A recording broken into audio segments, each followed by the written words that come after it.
Bassassi. Biton Mamari Koulbali Modéon. Ma fa donzo. Anyobla. Ayobla. Autobira. Autobira sa Abdina Kola. Abdina Kola. Tubarikalla. Ko bichugudi. Bambia. Jamono bichugudi. Bo jamana alhamdulillah. Wati bichugudi. Wati kafsa doni. Ere bichugudi. Bonyere ngakene mbe ala fuka barkada. Ikakani be ala fuka barkada. Ala. Ko mashi ta ala bonyuma yala. Ah? Aitise. Aitise? Ayabla. Ale bi nyuma. Ah. Ale bi so ati ni ga ifani batokola o. Abi so ati fisiri wale. Abi so ati boka fo mo ko ali son. Ati krofo. Fui. Mati ala bo. Ko be gundo babolo mais be gundo balabolo. Beta babolo parce que ale dienda. Aba sagura fana.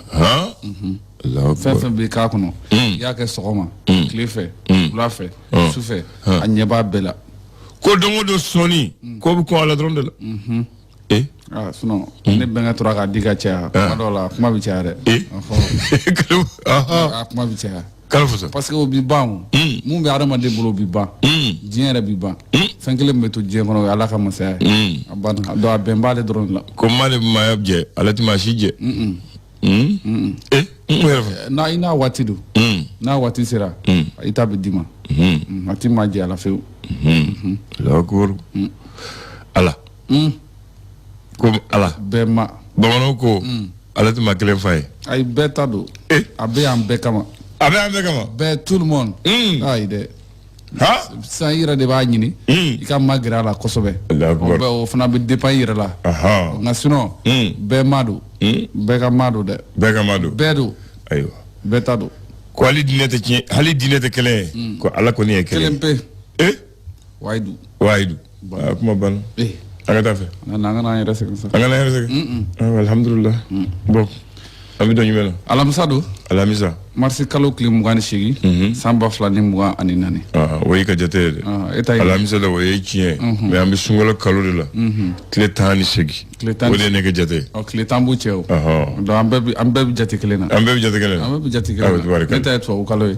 i ta ye farafin kalo ye ayiwa o tɛ gafe bɛ yan a caman yɛrɛ an b'a daminɛ ni jumɛn ye fɔlɔ républicain ko di a kuma na bila ye a bɛ n'a fɔ politigimɔgɔw ye sira sɔrɔ sisan koyi kuma daminɛ na bila ye ko a m'a fɔ min ye parrainage an ka auditeur ko a ko kuma kori ko an ka kɔrɔ yan donc an b'a kɔri dɔɔnin parrainage a bila k'u b'a ɲini an ka autorités fɛ k'u k'a lajɛ cogoya minnu na u se ka consensus kɛ walasa min ye an ka segin ka na min ye sariya sunba hukumu kɔnɔna la olu ka se ka don ba la cogoya min na o cogo kelen fana na ADEMA PAJ olu ko k'u b'a ɲini an ka autorités fɛ min ye processus bilalen no sen kan walasa an ka se ka taa jamanakuntigi kalafili la u ka se ka kɛ joona joona cogoya min na k'o baaraw fana sigi sen kan ayiwa M5 RFP Mali kura ale ni yɛlɛma olu fana k'u b'an ka autorités wele cogoya min na u bɛ se ka kalafili a ɲuman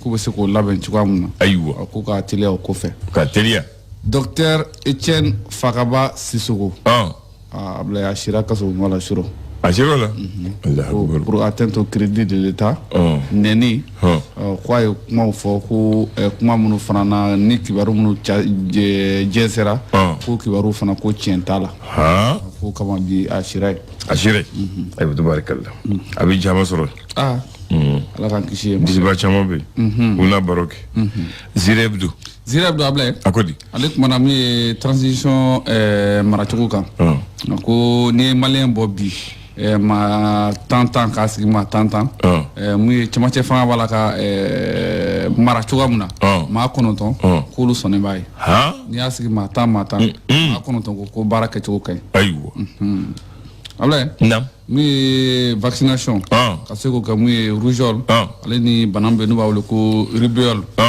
ko maa 9,000,000 denmisɛnnin maa 9,000,000 k'olu kan ka vacciner a tubarikalla kan ka boloci les Échos wele les Échos Ablaye ko politique mɔgɔw kumana dɛ kumana u ye laɲini fana kɛ cogoya minnu na cɛmancɛ fanga u bɛ se ka baara kɛ cogo min na walasa an ka se ka bɔ ni gɛlɛya ninnu bɛɛ lajɛlen kɔnɔna la ko jamanakuntigi kalafili ko a bɔra dɔgɔkɔrɔ siɲɛ 2 k'u k'a lajɛ il y a jamais 203 k'u k'a kɛ ten sa fo sabanan kɛ fɔlɔ il y a jamais 203 nin fana ye tiɲɛ u kun ko léger report o fɛn ma fɔ fɔlɔ d'abord Ablaye guerre min b'a la ka kɛ Russie ale ni Ukraine kɔnɔna la min ye an ka kalankɛla minnu bɛ ni jamana kofɔlen ninnu na kɛrɛnkɛrɛnnenya la étudiant minnu bɛ min ye Belgorod k'u bɛ wele bila an ka jamana ɲɛmaaw ma k'u dɛmɛ walasa u bɛ se ka bɔ ni jamana kofɔlen in kɔnɔ cogo min ka se ka na Mali la ko kamasɔrɔ ko gɛlɛyaba b'u kan ayiwa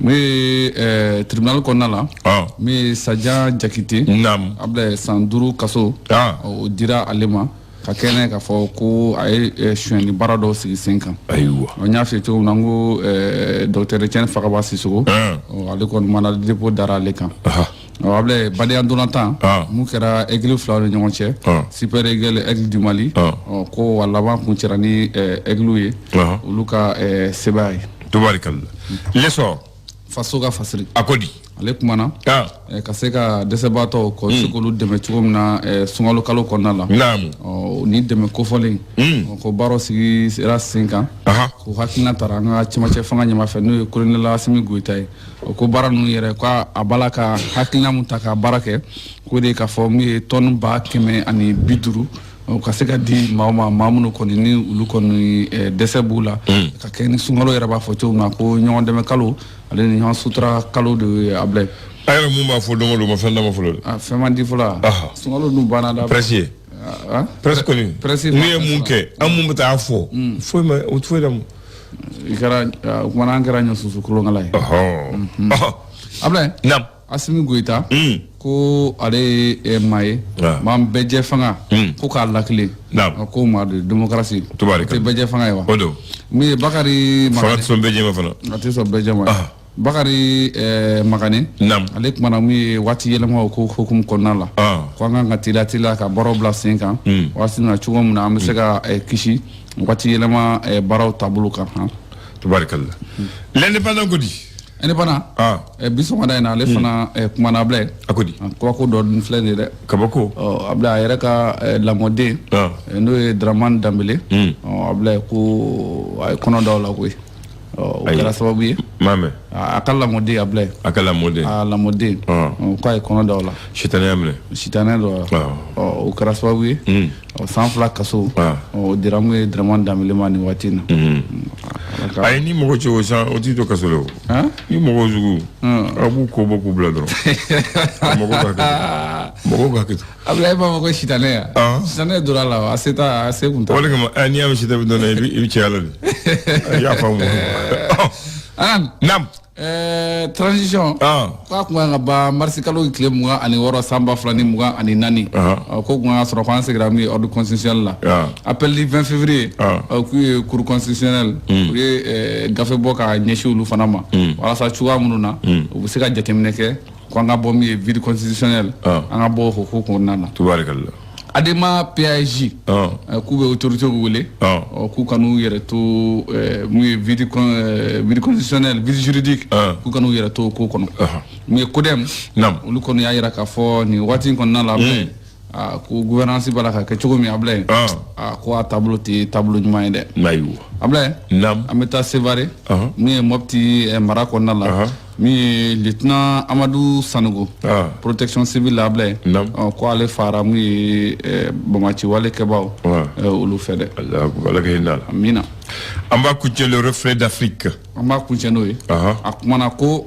Asimi Goyita ale ye bɛjɛ fanga ko k'a lakile sariya kɔnɔ ko maa de don ayiwa Ablaye côté Massa Solo Ablaye an da jite bɛɛ jɛ fanga daminɛna Musa Bilenko sinon Musa tun bɛ yen waati min na parti kelen tun bɛ yen Sɛdasu fanga finfin ko Sɛdasu ye Musa dɔn dictature Musa yɛrɛ ko misiden tɛ wara dɔn mais a ba b'a dɔn Musa ne y'o minɛ Musa de la siga t'o la dɛ siga t'o la misiden kɔni a tɛ fɛn kalama n'ale yɛrɛ ye ale b'a ɲini k'a bɛ tulonkɛ k'a fɛ yɛrɛ nka a ba a tɛ sɔn ayiwa bamananw fana ko n'i ye ñine jekuma goloka ko saye mone wodo abla wodo de Wodo. o décédé o ti jakma sale nga abla nga san jakma nonu luti se ñine ram nenna Moussa Biné kulu fula de Moussa Bi a civil la militaire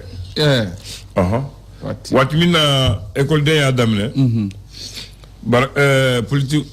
politicien Farouka barakelaw ko ayna mbaw deme muso ko andel sara maintenant c'est dans ce combo de ñino ko fanga fa yara sa comme dem sa ya yingi yanga barakelaw ya yogo politicien ya alimbi lamba ko am fana ba da chop voilà donc c'est dans ce Moussa Mene ko c'est dans ce ko auka bara aya dafa ambe Mali de ko anti makelem ko anti régime ko un engagement donc civil militaire civil mouye kulusigu ko coordination uluta est coordination des mouvements et associations démocratiques c'est dans ce ko comité de réconciliation nationale atete nakajama civil nakajama ko ambi fanga partager pour que kele keneke on connaît mais fanga la ambi transition que sans que ni clenché ambi élection organisée en badam donc ko ambi cet esprit de créer cet esprit du ko comité de transition pour le salut du peuple cet esprit ko anyema be kess d'affaire moye ko ta kanyema ouais lieutenant colonel Amadou Touré maintenant ko se dasu mumbi do ala Amadou Touré ko fait lieutenant colonel Kafou connaît lieutenant colonel Oumar Diallo du Buris lieutenant colonel Ousmane Meiga lieutenant colonel Bakari Koulibaly commandant Anatole Sangaré commandant Aruna Traoré commandant Moussa Diabaté merci commandant Mohamed Koulibaly chef d'escadron Yaya Ouattara Anatole Via donc ni c'est dans ce temps que civil tandru faraka wori que cet esprit ulu bina barak civil temps donc ko vice-président Bakary Karambé INTM Bouché Traoré INTM Abdraman Baba Touré Adema Mohamed Lamine Traoré Adema Ousmane Niaré INTM Maître Hamidou Diabaté Sinid Modibo Diakité Sinid Maître Demba Diallo AMDH Maître Mamadou Dante AMDH Oumar Mariko AM Moussa Keita AJDP Association des jeunes pour la démocratie et le progrès Sidi Kamara Adid Association pour les diplômés demandeurs et initiateurs d'emploi 13 Oumar Ouagé Jeunesse libre démocratique maintenant ya ko place fla ambalmake bamanci mbu koron fait mouye keleke uline accord signera donc ambi place fla duma ka fambe Mali kon haluma keleke ambe Mali donc ko les mouvements et front unifié de l'Azawad ulu ka porte-parole Zahabi Ould Mohamed ko ay mogo flaldi ulu fane à Sharif Ag Mohamed Di, mouvement populaire de l'Azawad, ani Maïlamine Ould Baïdi, Front islamique de l'Azawad. C'est espèce voilà. On va parler. Ko ni ne bina de l'Assemblée non akabarake. Ko ba ambi gouvernement fana créé. Au gouvernement fana ko civil ani militaire. A bebitla. Maintenant ko ni a tete kera cet espèce président allez de binyama Diofa. Président, chef de l'État. Ko a concurrence ni fana, kelem ke civil kelem ke militaire. Ko conseil spécial du président de CTSP, Soumaïli Bouboy Meiga. Top. Ko secrétaire permanent du CTSP, Anatole Sangaré.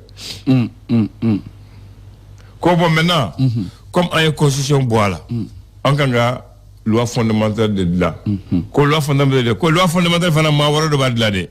Ama wara fana, sadasu ma sabadi, civil ma sabadi. C'est équilibré. Donc, civil est humain de dit. Civil, ça va. Mohamed Lamine, professeur Mohamed Lamine, à la Kinala. Maître Moutakatal, Soumaïli Bouboy Meiga. C'est dans ce sabbat. Cheikh Diarra. Anatole Sangaré. Suleiman Yacouba Sidibé di Bébé. Y'a qui est communal. Donc, au lieu de Kelema Kala, comme face au Kodo, ou le bébé Benala. Comme on a Kamga. Bon, maintenant, au ni président qui era. Civilier militaire ko premier kanga civilier kanga civilier donc utara zumana yini kana Zoumana Sako. Voilà. Le 5 avril, Zoumana Sako. Zoumana a formé le gouvernement. Le gouvernement aussi est composé de militaires et de civils. Comme Wati Banan Seka Fouye. Le gouvernement fait un mot Mumbala. Ni sort ka diable ni mana ni chukwa. Eh, Alumba Blata. Akano. Wati Sera. Ah. Donc, à Djari Koufé quoi. Ah, ka diable li matane. Ah, d'accord. Donc, Kambé. Inch'Allah. Ok. Promo pass internet wow. Ay promo kren kren ninja.